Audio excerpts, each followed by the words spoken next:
안녕하세요. 주식일보 한중입니다. 자, 오늘 시장이 또 흔들렸습니다. 지수는 하락을 했고 이 개별 종목은 낙폭이 더 컸습니다. 단순한 조정일까요? 아니면 이 시장이 보내는 신호일까요? 이런 흐름에는 분명한 이유가 있습니다. 오늘 영상에서는 많은 분들이 좀 궁금해하시는 국내 증시 하락의 본질적인 원인 두 가지를 중심적으로 좀 이야기를 해볼까 해요.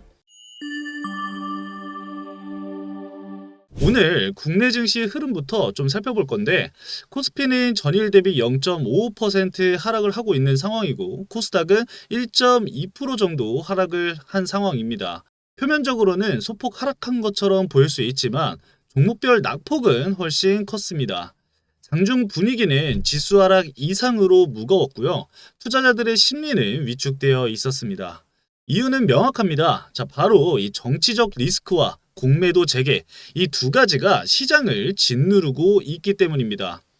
특히 오늘 주목할 만한 사례가 하나가 있었는데 바로 이 알래스카 주지사 방한 이슈입니다.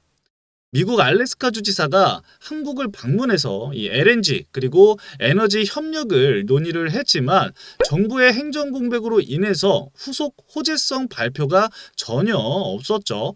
결과적으로 어떻게 됐을까요? 관련주였던 이 LNG나 천연가스, 플랜트 종목들이 장중에 급락을 하는 상황이 벌어졌고 이 역시 오늘 시장 하락 흐름에 영향을 미쳤다. 이렇게 좀 볼 수가 있을 것 같아요. 자, 그러면은 이제 본격적으로 원인을 우리가 좀 짚어볼 거예요. 첫 번째로는 정치적 리스크입니다. 최근 국내 정치권은 혼란스러운 상황을 겪고 있는 상황입니다. 이 경제 수장을 둘러싼 논란, 주요 정책 결정 지연 등 이런 불안정성이 겹치게 되면서 시장에 대한 신뢰도가 급격하게 떨어지고 있는 상황이죠. 정책 모멘텀이 사라지고 이 정부와 기업 간의 협력의 연결고리가 끊기다 보니까 투자자 입장에서는 사실 이 불확실성이 확대가 되고 있다. 이렇게 좀 해석을 해볼 수가 있을 것 같아요. 이 정치적 리스크는 수치로는 드러나지 않지만 심리적으로는 이 시장을 강하게 흔드는 요소이기도 합니다. 자, 이어서 두 번째 원인은 바로 공매도 재개입니다. 자, 오는 3월 31일 코스피 200과 코스닥 150 종목을 중심으로 해서 이 공매도가 재개가 되게 됩니다. 해당 종목들은 약 17개월 만에 공매도 부활이고요. 그 외 일반 종목들은 무려 5년 만에 공매도가 다시 살아나는 셈이죠. 시장에서는 이런 공매도를 어떻게 받아들이고 있을까요? 바로 이런 식으로 좀 받아들이고 있겠죠. 주가를 내릴 수 있는 무기가 다시 돌아온다.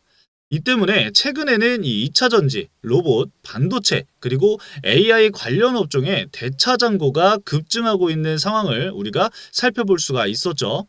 즉, 이런 업종들이 공매도 타깃이 될 수 있다라는 신호가 계속해서 나오고 있다라는 겁니다.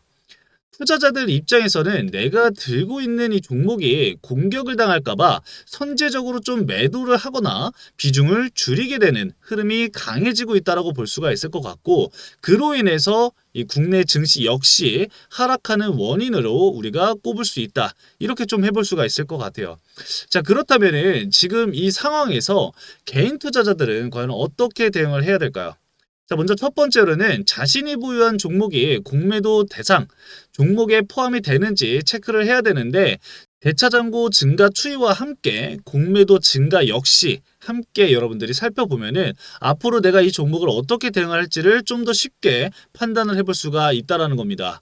자, 두 번째, 이 정치적 리스크가 커질수록 이 정책 수혜주 중심의 테마 장세는 일시적으로 좀 약해질 수가 있어요.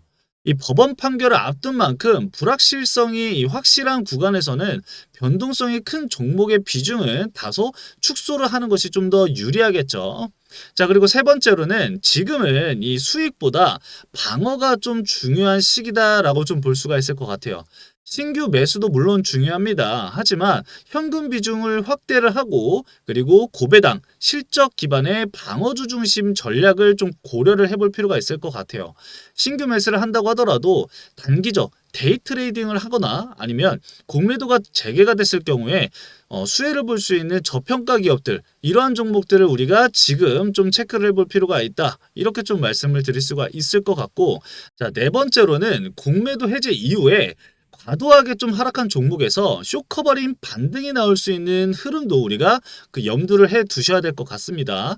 관심 종목을 좀 미리 리스트업 해두는 것도 방법 중에 하나겠죠.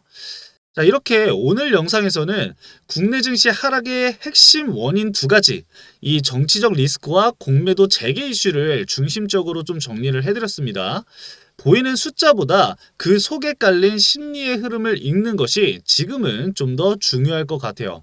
자, 그리고 혹시라도 앞에 말씀드렸었던 네 가지 전략 중에서 스스로 좀 적용하기 어렵거나 투자 대응이 좀 막막하신 분들, 혹은 이 실전 투자 정보를 원하시는 분들은 카카오톡 채널 저희 주식일보를 구독해 보시길 권장해 드립니다.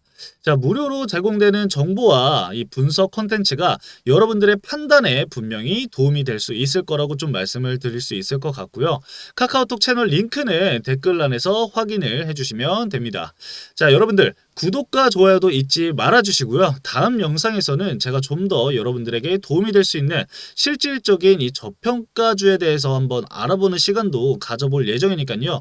궁금하신 기업이나 아니면은 궁금한 내용이 있다라고 한다면은 댓글란에 언제든지 참여를 해주시면 감사하겠습니다. 자, 오늘 영상 여기까지 말씀드리고 마치도록 하겠습니다. 다음 영상에서 뵙겠습니다. 감사합니다.